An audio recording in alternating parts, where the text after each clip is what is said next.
Nelampita.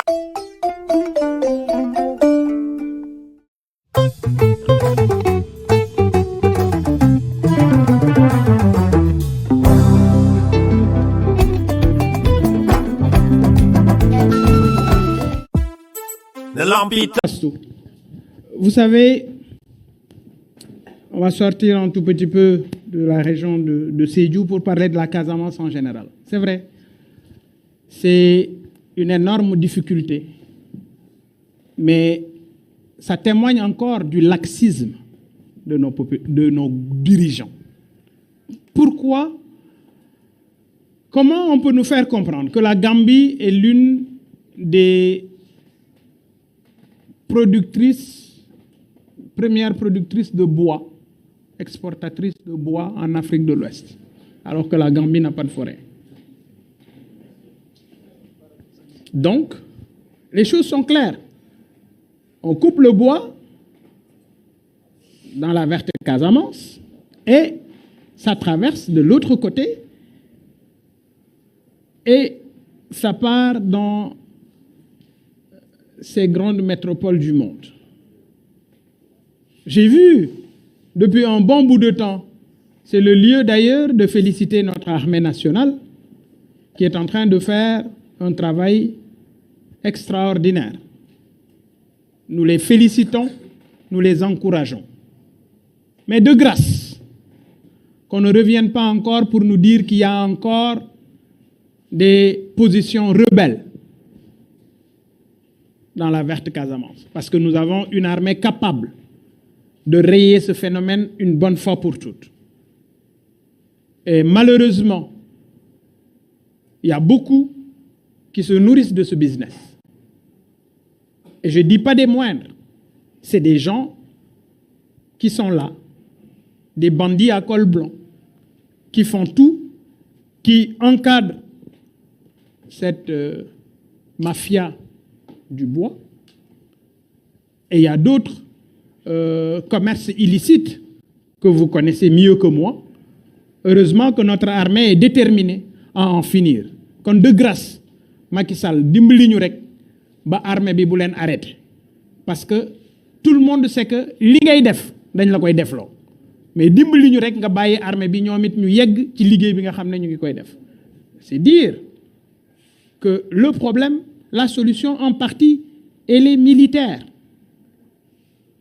Maintenant, après, il faut poser des jalons, prendre des responsabilités pour permettre à la jeunesse de la Casamance de profiter de cette verdure, d'installer des unités de production, accroître l'exploitation des cultures vivrières pour permettre à cette jeunesse d'avoir du travail et de faire de la verte Casamance, de la Casamance en général, vivier bi nga xamné mom moy alimenter le reste du pays. Parce que si la Casamance est bien gérée, je parle sur le plan de la profitabilité économique, si nos dirigeants, nos gouvernants comprennent les enjeux, ils feront tout pour que l'exploitation agricole soit intensifiée dans la Casamance, parce que lolu dina permettre le reste du pays ñu mëna jëriñu dund ci li nga xamné mom lañuy def au niveau de la Casamance. Alors, nous allons passer la parole à Lamine Seydi. Lamine? Ah d'accord. Seydi. Lamine Seydi. Oui, c'est le philosophe. Comment allez-vous? Ça va bien, Good. Président. Ok, bonsoir à tout le monde. Monsieur le Président, bonsoir. Je suis très, très honoré aujourd'hui d'être parmi vous. C'est partagé. Et de discuter, de réfléchir autour de l'essentiel. Tout à fait. Parce que, avant tout, d'abord, c'est notre pays. D'accord. C'est Lamine Seydi, étudiant à l'université Cheikh Anta Diop de Dakar. D'accord. Région de Sédhiou. Aujourd'hui, je sais que la discussion avec vous, ce n'est rien d'autre qu'autour de l'essentiel. On ne va rien dire ici ce qui n'a été pas réfléchi et ce qui n'a été pas dit. Mais l'enjeu aujourd'hui, c'est à la part des étudiants, à la part de la jeunesse, surtout la jeunesse de Sédhiou. Parce que d'après les sondages et les statistiques, Sédhiou est considéré l'une des régions la plus reculée, mais aussi la plus pauvre. Ce qui fait très honte. Je me pose la question, quelles seraient des alternatives à mettre sur pied? Alors que nos leaders le savent, ils l'ont discuté avec nous, mais rien n'a été tenu. On n'a que des diplômés dans la région de Sédhiou, mais zéro d'emploi. Et aujourd'hui, ce qui doit être réglé, je vous demande d'appuyer, d'accompagner la jeunesse de Sédhiou du côté de l'emploi. La région est très riche, pleine de fruits qui aujourd'hui, les jeunes urbains, c'est eux qui consomment tout. Nous n'avons pas des usines là où mettre les jeunes à travailler, ce qui est déplorable encore. Dommage. C'est très dommage. La rencontre aujourd'hui, comme on a souvent l'habitude de le dire, c'est un donner et du recevoir président. Tout à fait. Il faut nous accompagner.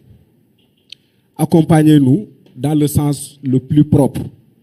Parce que depuis l'Antiquité, depuis 60 ans jusqu'à nos jours, nos leaders politiques, ils ont considéré la politique étant un champ de chamaille, ce qui n'est pas du tout normal. Du tout. J'ai souvent l'habitude de dire à mes parents que la politique est noble. Elle est noble parce que tout simplement, en sa définition première, ce n'est rien d'autre que l'acte de bien gérer les affaires de la cité. C'est ce qui vous a fait amener à la tête. Les gens ont porté leur confiance en vos modestes personnes, donc rendez la monnaie. En rendant cette monnaie-là, ce n'est rien d'autre que de tenir des promesses. C'est bon? Oui. Alors, sur ce, nous voulons ridiculiser toutes les promesses non tenues et nous sommes prêts à le faire.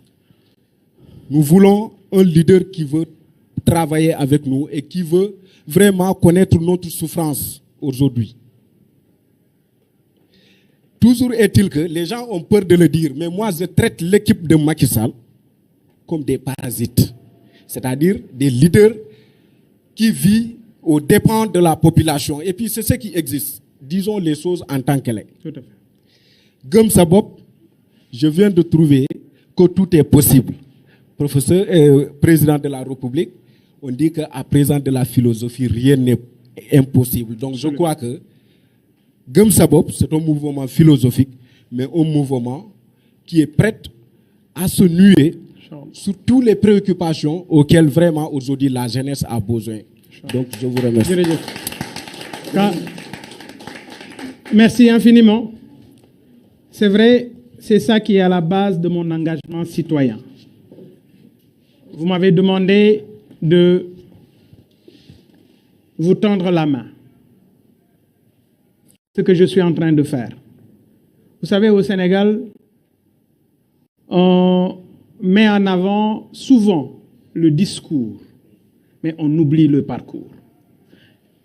Sénégal, 1960 ak léegi nit day wax rek ba jot réew mi mais ñiy jëf kenn gisu leen dañu dem toog ci seen kër. Et il est temps que les choses changent. Il est temps que ñoom ci seen bopp ñu comprendre ne Sénégal bu waree changer, il faut qu'on pense à cette jeunesse. Il faut qu'on pense à vous.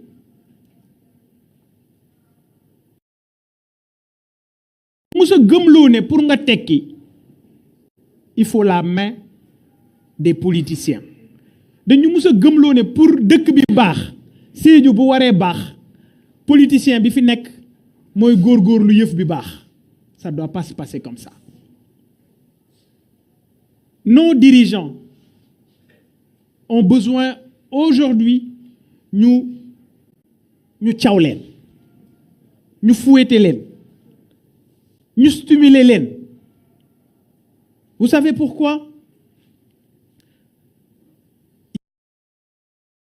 ngeen yàkkamti jeunesse bi dañu nekk tey ci situation boo xam ne dañu bëgg ku leen régler seen problème tout de suite et loolu moo normal parce que bu fekkee ne ñëpp alalu réew mi dañu jël jox la ko war nga mën a góorgóorlu pour régler problème jeunesse boobu.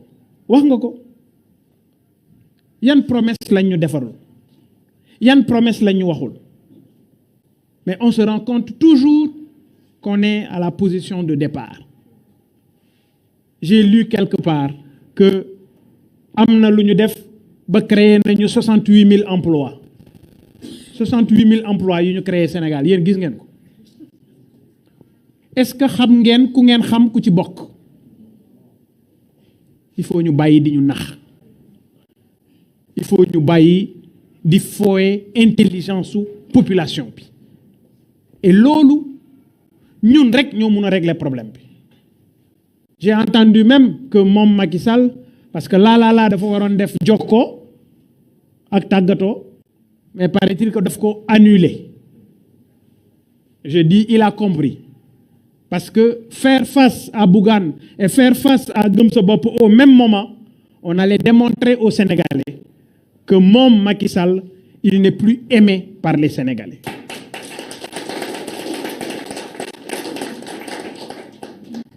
dafa waroon def jokkoo tey ñun ñuy def jokkoo tiiñal Macky Sall.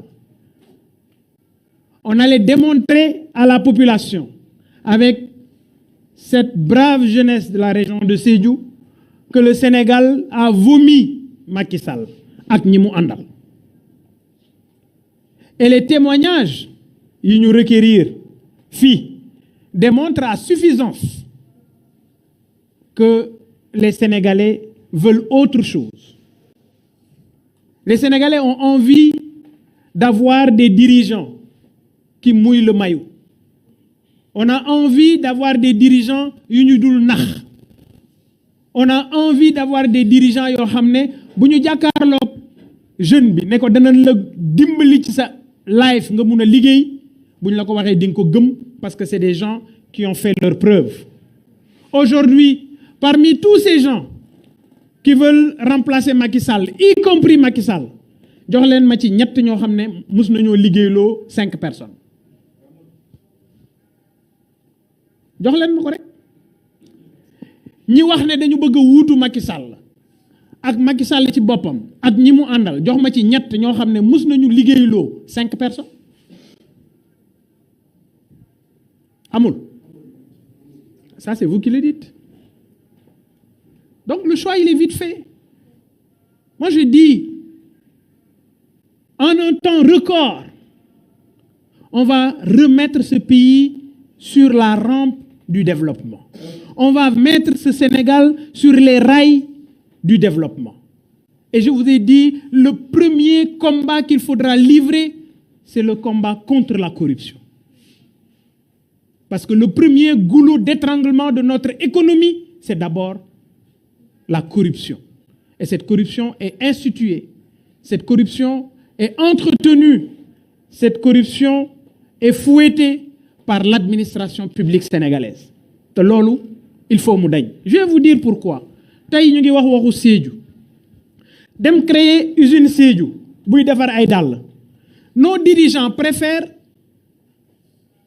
Dramé mële dem étranger wuti ay dàll indi ko. Pourquoi? Parce que bu ñëwee day dem fay douane.